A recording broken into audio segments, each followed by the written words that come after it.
Oke, selamat malam teman-teman. Banyak yang akan saya kasihkan info untuk kalian. Kenapa market turun dan akan kemana. Cuma sedikit saya akan nyanyi untuk sahabat kita, kekasih kita yang meninggal sebelum lebaran kemarin. Saya kalau menyanyikan lagu ini sangat sedih untuk beliau yang di sana. Mudah-mudahan diterima di sisi Tuhan Yang Maha Esa dan ditempatkan di sisi yang terbaik tertinggi di sana. Terima kasih. Mohon maaf ya kalau nyanyinya kelepotan.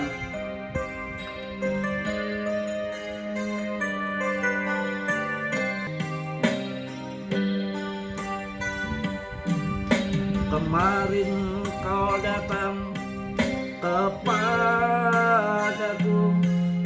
bercerita tentang deritamu, sakit yang kau alami tak jua terobati. Di dadaku engkau menangis pilu. Ya, untuk teman saya rasa cukup. Teman, sahabat, kekasih, ini pun nanti kena teguran kena teguran hak cipta, biarin, nggak apa-apa untuk demi teman, karena perjuangan yang sangat luar biasa. Ada misi yang sangat tidak main-main. Kondisi sakit ya mengantar Mas Bro sesuatu yang sangat besar. Setelah perjalanan mengantar niat Mas Bro, kemudian satu hari dari, nggak perlu saya ceritakan, dari tempat itu dia meninggal. Yang bikin saya menangis itu demi Mas Bro, mengantar sesuatu yang sangat penting. Kondisi sakit pun dia nggak sampai mengatakan bahwa dia itu sebetulnya sakit. Semua yang saya perjuangkan sama dia itu akhirnya tidak ada keberhasilan, yang mana dia sampai korbankan nyawa demi Mas Bro. Itu kalau saya pas mendengar lagu itu agak sedih, dan memang kejadiannya kemarin mau lebaran kemarin, kira-kira begitu. Oke ya, mudah-mudahan sahabat saya, kekasih saya di sana mendapatkan yang terbaik. Oke, langsung kita membahas kripto. Kenapa market turun? Sudah saya jelaskan di sini, nggak perlu khawatir. Arah ke depan sampai saya rasa untuk kuartal pertama itu mentoknya kan di bulan 3, nanti akan sampai bulan 4. Itu yang sudah dischedulekan, yang sudah diinfokan sama, yang sangat lagi ramai diperbincangan sama Binance Square, dari fundament Grayscale, bukan Grayscale ya, Wall Street, yang lepas emas untuk masuk BTC dan ETH, dan juga memberikan panduan bahwa si Binance Square itu memprediksi 20-30% aliran dana dari BTC masuk ke altcoin. Itu yang info yang saya dapatkan seperti itu. Kemudian sebelum Natal kemarin itu ada sekitar 450 juta US dollar yang pasang posisi short di BTC, ETH, Solana.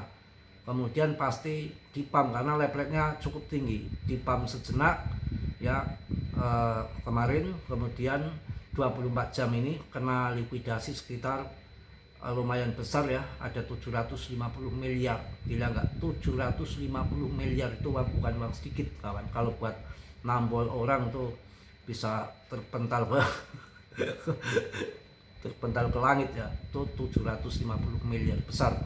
Dan posisi leverage itu sebetulnya kalau kalian mau jadi trader yang hebat, kalian harus masuk ke TradingView yang prabayar. Di situ nanti diberikan info posisi leverage terlikuidasi di mana, yang long, yang short di mana. Kalau pandangan saya, kita harus zigzag. Kalau banyak sekali yang likuidasi, banyak sekali yang pasang short, berarti ke arah bawah dengan leverage yang tinggi, kita pasangnya long. Jadi kemarin sebelum hari Natal, satu hari sebelum Natal, mereka pasang short, ya kita pasang long, berarti pas Natal kan naik. Nah ini kalau nanti ini posisinya sekarang agak membanting dikit, karena kemarin yang pasang short 24 jam kemarin kena likuidasi sekitar 750 miliar. Ini berita ini kan nanti munculnya besok yang terjadi hari ini. Mungkin hari ini banyak posisi long, makanya dibanting. Tapi ini ada info lagi tadi yang masuk, yang baru ini posisi short ini banyak lagi. Jadi memang banyak berita-berita sesuai dengan kepentingan. Ketika market akan di dump, pasti mereka berseberangan dengan berita. Kalau ada berita yang mengatakan food segala macam yang bikin market turun ini, mereka lagi pasang short dengan menarik para retail yang ketakutan, yang nggak tahu itu nanti akan CL karena melihat berita-berita yang food itu ya kesempatan trader pasang short untuk tambah makin turun market gitu. Tapi ada yang namanya market maker yang dananya lebih besar lagi ketika di situ tuh ditimbang, karena memang di bandar itu terlacak terlacak antara pasang long ataupun short itu berat yang mana. Kalau berat yang long maka akan dibanting ke bawah, kalau berat yang short maka akan di up ke atas. Itu seperti itu. Dan bulan kemarin kalau nggak salah saya mendapatkan info yang baru mengerikan sekali, bahwa yang terjadi di layar itu sebetulnya harga itu bisa dimanipulasi sama market maker, itu bisa dimanipulasi. Jadi barang demand-nya masuk terus, akan tetapi harga kok stagnan ataupun sideways ataupun turun ke bawah. Itu nanti suatu saat ada ledakan yang namanya ledakan kayak seperti efek ketapel, pam gitu. Jadi semua adalah permainan game ya, kita strategi game macam-macam yang kita nggak ngerti, yang mereka banyak bermain licik. Salah satu contoh, ada beberapa exchange yang ada market hunter, jadi disiksak dengan waktu hitungan detik. Kalian padahal umpamanya ini di exchange lain nggak ada market itu yang turun, koin itu turun, tapi tiba-tiba turun sendiri, tapi dalam waktu hitungan detik untuk melikuidasi mereka yang masang posisi, kemudian dinormalkan kembali. Juga hati-hati, saya juga pernah ketipu. Ada suatu orang yang ya pokoknya sudah dipercaya banget, ada yang namanya koin pump and dump, koin pump lah. Koin itu bisa ngepump ribuan persen dalam waktu semalam, cuma exchange-nya tertentu. Kita sudah download exchange ini, berapa orang masuk, memang betul, gila bener. Hati-hati kalau ada yang begitu ya. Ketika dicek di Google, tulis nama exchange-nya, saya nggak sebutkan di sini, nggak enak juga. Itu ternyata termasuk penipuan. Jadi kita bisa masuk deposit, tapi kita nggak bisa withdraw. Jadi pas waktu itu kenaikan itu gila-gilaan. Ada yang modal sekitar $1.000, $1.000 itu menjadi hampir $100.000. Pokoknya kenaikan gila-gilaan, terpure. Itu nanti penipuannya gini, kita nggak dikasih info yang awalnya itu, nggak ngasih info, tapi setelah kita di dalam, dia macam-macam ngomongnya. Ini sudah di withdraw nggak bisa, nanti di email dari sana paling tidak harus sudah ada uang 100 juta. Ada teman yang tembak sampai 100 juta supaya uang yang 20 juta itu ketarik. Dia masuk 20 juta supaya 20 juta itu ketarik. Sampai di posisi 100 juta juga nggak bisa ditarik. Itu juga salah satu penipuan di situ, hati-hati ya. Jadi memang banyak permainan. Ada exchange tertentu yang tahu-tahu saya juga kaget, candle itu udah panjangnya kayak apaan itu. Naiknya ribuan persen dalam waktu hitungan semalam ya. Jadi pernah ngalamin gitu juga, tapi ya tuh sebagai pengalaman yang pahit saja. Hati-hati yang soal-soal gitu ya. Udah paham jelas tadi naik turun karena kondisi ya itu tadi, banyak pemain leverage. Karena leverage itu sebetulnya ataupun future itu yang merusak market, karena yang benar itu long holder invest jangka panjang, itu yang akan market bagus. Tapi tetap sebetulnya tinggal nunggu kapan waktunya habis saja kalau main-main gitu sih. Kecuali yang sudah berpengalaman betul, ya selincah-lincahnya topai ya akan jatuh juga, hati-hati. Kemudian harus pakai stop loss ya. Konyol kalau main future, main leverage trading begitu nggak pakai stop loss tuh orang konyol, udah bunuh diri, tinggal tunggu kena margin call aja ya.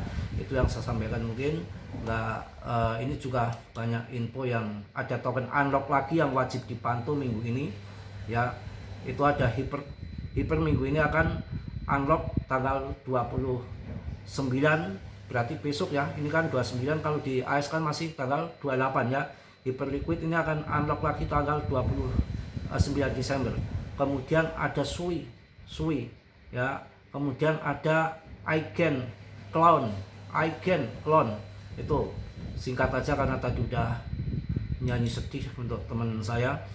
Kemudian prediksi kripto tahun 2026 akan all season XRP berpotensi kalahkan emas dan perak, itu infonya.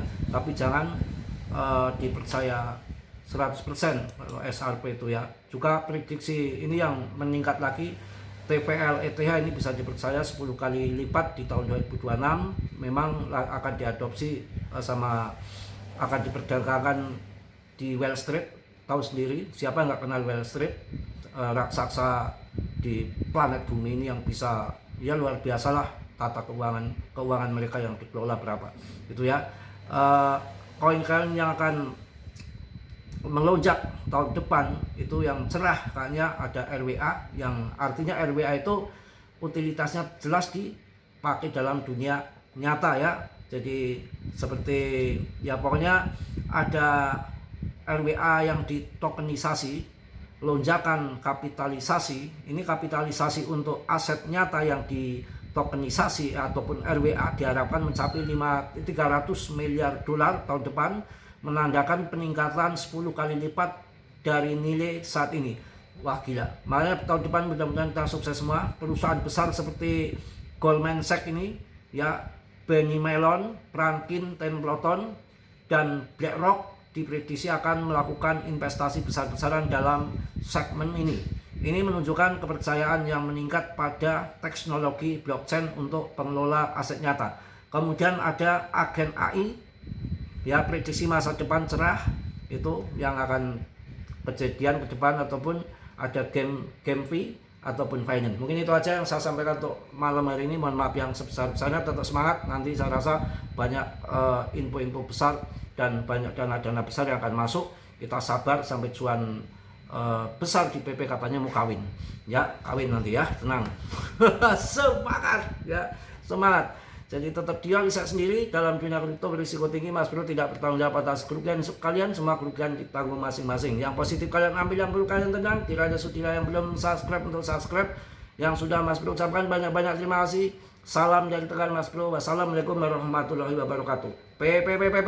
Just to the moon.